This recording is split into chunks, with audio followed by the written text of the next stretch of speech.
মোবাইলে কোরআন তেলাওয়াত শুনলে সওয়াব হবে কিনা খুব গুরুত্বপূর্ণ একটি বিষয়। আমরা অনেকেই কিন্তু এখন মোবাইলের মাধ্যমে কোরআন তেলাওয়াত শুনি এবং মোবাইলে কোরআন তেলাওয়াত করি। মোবাইলে কোরআন তেলাওয়াত যদি আপনি না পড়তে পারেন বা কুরআনুল কারীম যদি আপনি না পড়তে পারেন, তাহলে কুরআনুল কারীম শুনবেন বা কোরআন পড়তেও পারেন, আবার মোবাইলেও মাধ্যমে শুনবেন, তাহলে আপনার সওয়াব হবে কিনা খুব গুরুত্বপূর্ণ একটা বিষয়। আজকে অধিকাংশ ইয়াং যারা, তারা বেশিরভাগ কুরআনুল কারীমের তেলাওয়াত তারা মোবাইলের মাধ্যমে শোনে।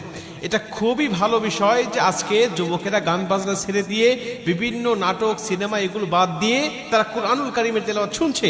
রাত্রিবেলায় কোরআন তেলাওয়াত শুনতে শুনতে অনেকেই ঘুমিয়ে যাচ্ছে। আর কোরআন তেলাওয়াত শুনলে আপনার সওয়াব হবে কিনা এ ব্যাপারে আল্লাহ পাক স্বয়ং নিজে কুরআনুল কারীমের মধ্যে উত্তর দিয়েছেন। আল্লাহ বলছেন, ওয়াইদা কুরিয়াল কুরআনু ফাসতামিউ লাহু ওয়ানসিতু লাআল্লাকুম তুরহামুন। আল্লাহ পাক বলছে, যখন কুরআনুল কারীমের তেলাওয়াত হয় তখন তোমরা চুপ থাকো, তোমরা কথা বলো না। ওয়াইদা কুরিয়াল কুরআনু ফাসতামিউ লাহু ওয়ানসিতু লাআল্লাকুম তুরহামুন, এবং মনোযোগ সহকারে তোমরা শ্রবণ করো, আশা করা যায় যে আল্লাহ পাকের রহমত তোমাদের উপর বর্ষিত হবে। আল্লাহর কোরআন আপনি শুনবেন মোবাইলের মাধ্যমে হোক আর কারো কণ্ঠে হোক আর সামনাসামনি হোক, আপনি যখনই কুরআনুল কারীমের তেলাওয়াত শুনতেছেন তখনই আল্লাহ আপনার উপরে রহমতের বাড়ি ধারা বর্ষণ করছেন। অতএব মোবাইলের মাধ্যমে আপনি কোরআন তেলাওয়াত শুনতে পারবেন, এটা হলো প্রথম নম্বর কথা।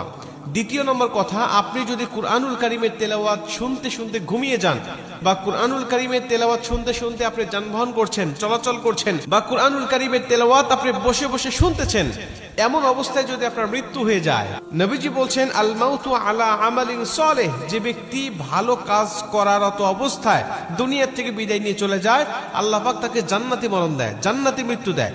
আমাদের মৃত্যু কখন হবে, আমাদের মরণ কখন চলে আসবে আমরা কেউ জানি না।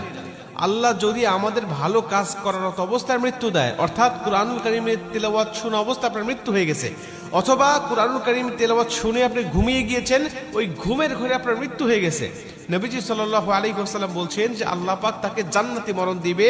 শুধুমাত্র তাকে সওয়াব নয়, বরং মরণটা জান্নাতি হয়ে যাবে।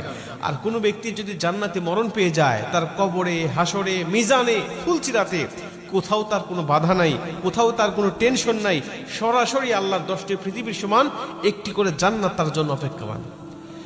মুসলমান ভাইরা আমার, এজন্য আল্লাহ পাকের কুরআনুল কারীমের তেলাওয়াত আপনি করবেন। যদি কুরআনুল কারীমের তেলাওয়াত করার পাশাপাশি কুরআনুল কারীমের তেলাওয়াত আপনি শুনতে চান, তাহলে অবশ্যই আপনি কুরআনুল কারীমের তেলাওয়াত আপনি শুনতে পারবেন। যদি সামনাসামনি কাউকে না পান কুরআন তেলাওয়াত শোনার জন্য, বা সামনাসামনিও আপনি শোনেন, আবার মোবাইলের মাধ্যমে আপনি শুনতে চান, তাহলে আপনি অবশ্যই শুনতে পাবেন, এতে কোনো সন্দেহ নাই, এতে কোনো সমস্যা নাই। বরং যতক্ষণ আপনি কুরআনুল কারীমের তেলাওয়াত শুনতে থাকবেন, ততক্ষণ পর্যন্ত গুনাহ থেকে বেঁচে থাকতে পারবেন। এবং যতক্ষণ কুরআনুল কারীমের তেলাওয়াত আপনি শুনবেন, ততক্ষণ পর্যন্ত আপনার আমলনামায় ফেরেশতারা সওয়াবগুলোই লিখতে থাকবে। যতক্ষণ আপনি কোরআন তেলাওয়াত শুনবেন, ততক্ষণ গুনাহ থেকেও মুক্ত থাকবেন, আবার ফেরেশতারাও আপনার আমলনামায় সওয়াবগুলো লিখতেই থাকবে। শুধুমাত্র তাই নয়, আল্লাহ পাক বলছে তার উপরে রহমতের বাড়ি ধারা বর্ষণ হয়। আল্লাহ পাকের রহমতের বাড়ি ধারা যদি আপনার উপরে বর্ষণ হয়, আপনার কোনো চিন্তা থাকবে না, ডিপ্রেশন থাকবে না, টেনশন থাকবে না। দুনিয়ার জমিনে আপনিই হবেন একমাত্র সুখী মানব, দুনিয়ার জমিনে আপনিই হবেন একমাত্র সবচাইতে সুখী মানব। অতএব কুরআনুল কারীমের তেলাওয়াত যে ব্যক্তি যত বেশি শুনবে, আল্লাহ তার উপরে তত বেশি রহমত নাজিল করবে, তার সওয়াবের পাল্লা তত বেশি ভারী হবে এবং সে পাপ থেকে তত বিরত থাকবে। এজন্য কুরআনুল কারীমের তেলাওয়াত, সেটা মোবাইলে হোক আর কারো সামনাসামনি হোক, যত শুনবেন তত ভালো, যত পড়বেন তত ভালো। আল্লাহ অবশ্যই আমাদের যেন বেশি বেশি কোরআন শোনার তৌফিক যেন দান করে।